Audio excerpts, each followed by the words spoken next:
Hey everybody, well, I'm going to take you on a quick tour of an area I'm going to do a rather large hinge cut on. So far I have done, most of my hinge cuts have probably been in that half acre, quarter acre, half acre, 3/4 of an acre. This one I'm going to probably blow out to at least an acre. It's an area I've had targeted for quite a while, and it's the perfect setup for hinge cutting because it is all low value trees. So really, here's an area I targeted because of the tree species that are here, and it does set up well too in the layout for bedding. So what I have a lot of in here is box elder. There's some ironwoods, which I will just flush cut and drop to the ground. But I have a lot of box elder, and box elder hinge great. They're one of the top browse species on our farm. So I'll make sure, like this tree right here, it's a box elder. Knock that bad boy down. And there's some ash in here. There's a couple really nice bur oaks that got left that weren't logged out. So those will stay. I'll just cut the competition around them. But the rest of this is going to get hinged.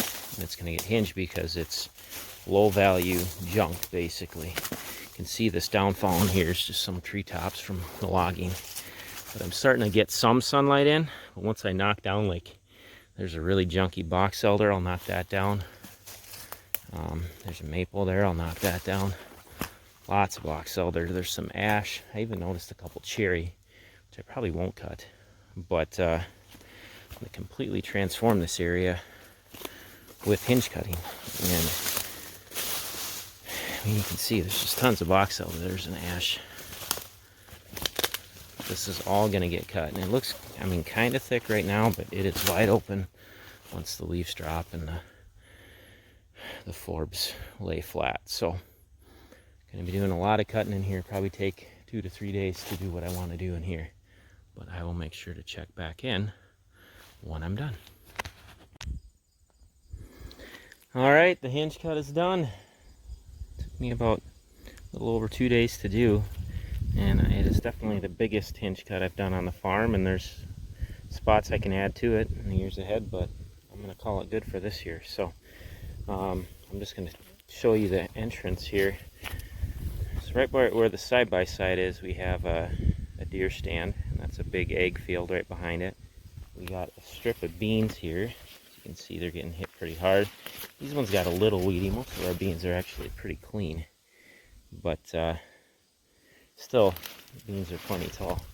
What I have is just a strip running right here. There's nothing planted along the edge there. It's just one strip here, and then we got the corn right there. It creates a nice little funnel for them to come in, and the stands right up there. But here's the hinge cut area. I got a nice little travel corridor cut going into it. And before I get too much into the hinge cut, I just want to take a second.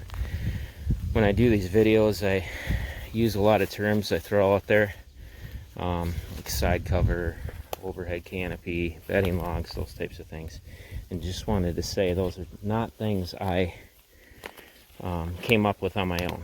So 95% of what I talk about is stuff I've learned from the good people online that put free content out there for the average Joe like me to use and apply on our own land. So if I use side cover, you know, that's a Jeff Sturgis concept. If I use bedding log, that's more of a, I believe, a Jim Ward deal.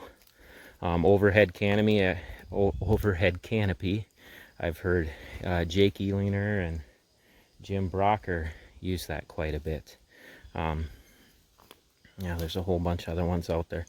So all that to say is, I just wanted to say I'm not trying to take credit and act like this stuff is my own, because I mean, I've learned a ton just from being in the woods, but I certainly appreciate the guys like Jeff Sturgis, Jake Eliner, Jim Brocker, Jim Ward, Randy Vanderbeam, Steve Bartilla, guys like that. There's a whole ton more, Dr. Craig Harper, that have taught me just a ton from all the free stuff they put online. So it's nice that they've they've done it for years, and they're passing along that information to the next generation. So I greatly appreciate all that. So I just wanted to give a little shout out to them for all the good stuff they put out there, and all the other people I've pulled from, because I pull from a ton of different sources. So anyway, here is the hinge cut, and it's a big one.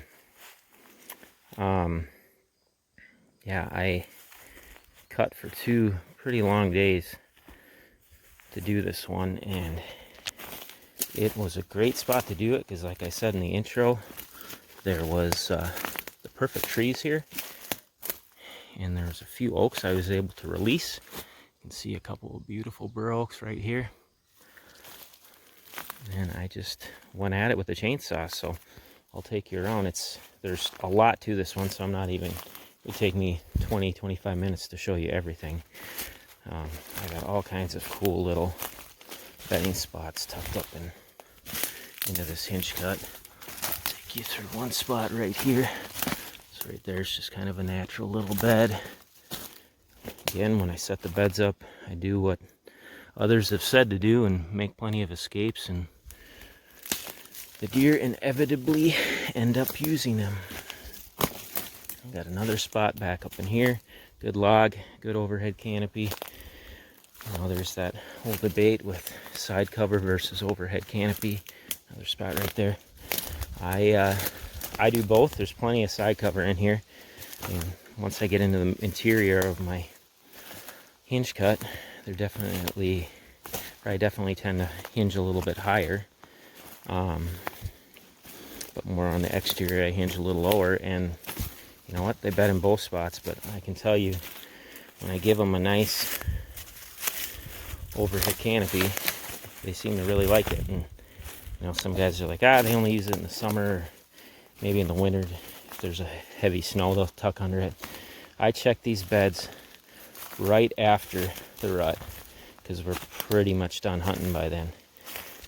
And I can assure you that there is strong deer usage in them throughout the hunting season, especially when they have that nice canopy. If I really take the time to clear out an area, have a nice backstop and a few escapes, 9 times out of 10 they'll use it. So here's another one of those nice little tucked in areas. You can see again, nice canopy going over here. Just kind of got an area back up in there that could bed.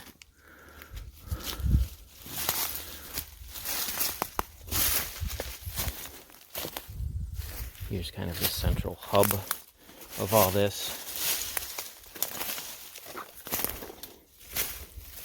There are some oaks coming back, which is fun to see. There's quite a bit of prickly ash. I've been pulling that up by the roots as I find it. I got all kinds of little canopied beds back in here. Here was actually a natural bed that I found. I just added a log to it.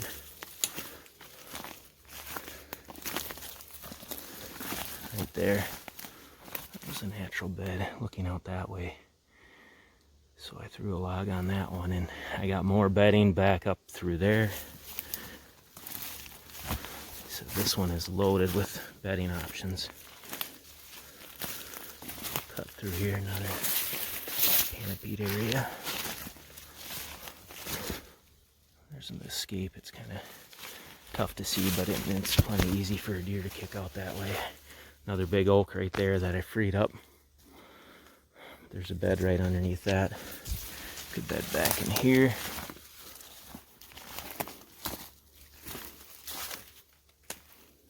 Here's something I added just to try it. I haven't done much for mock scrapes, but I threw a little vine right here with a mock scrape just to incentivize the deer or the bucks to check this area out, especially during the rut.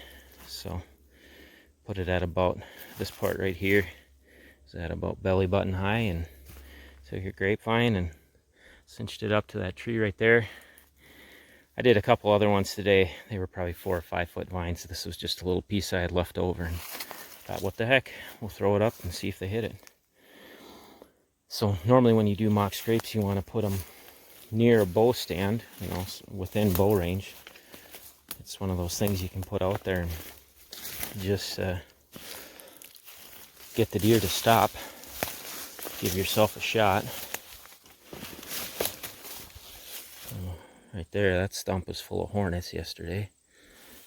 So I got stung a few times. That was it reminded me I was alive for sure when I hit that with the chainsaw.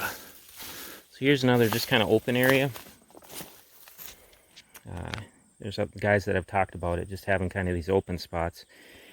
For Jake Ealing talk about it, amongst other guys. And it's nice to have these. The doe family groups kind of like to tuck into these spots.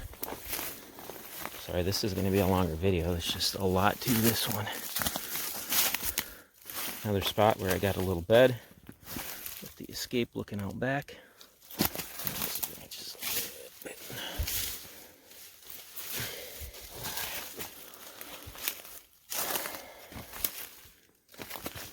And I got a trail cutting down through there.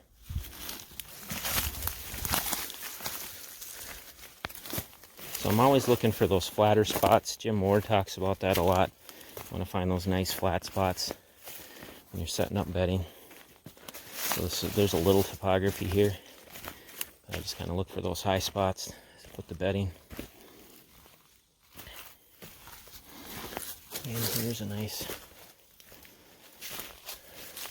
area. It got a little thick on me in the middle. Bed. There's a flatter spot there, deer for bed. Here's where I could definitely add to it. Like I said in the intro, this was all just low value junk.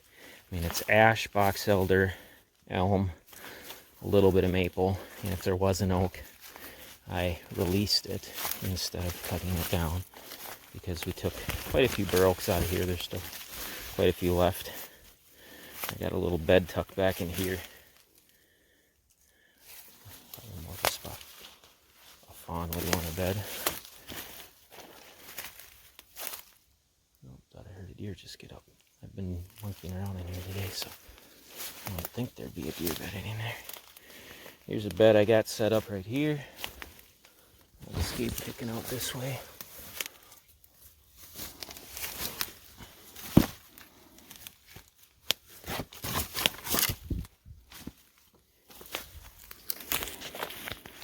Here's kind of the travel route. There's a stand set up right up over there. Threw a mock scrape on that one today too. But they have a travel corridor actually going right along the edge. And then this one just kicks out straight that way. Kind of got everything pointed towards the stand. So hopefully the does pile in here during the rut and we can have some fun rut hunts around the perimeter of this guy. That's really what I'm expecting to hold up in here is does. So I got there's a hole cutting out that way. Again, here's another one of those more open spots. Yeah, it is thick. I mean, you look around here, I did some higher cuts, but there's no way there's not side cover. Got a bit of a hatch going that way.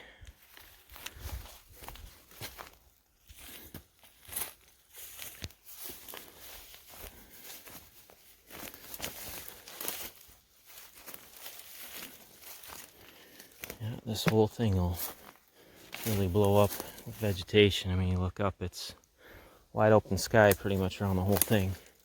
I left a few junky trees standing. I would have liked to cut, but sometimes it's not worth cutting it because it's going to kind of destroy everything you've started. So if I have to leave a tree, I leave a tree. And I'd ultimately like having mostly oaks coming back here, but that's all right. I'll get to those trees some other year. Again, here's a little bedding nook.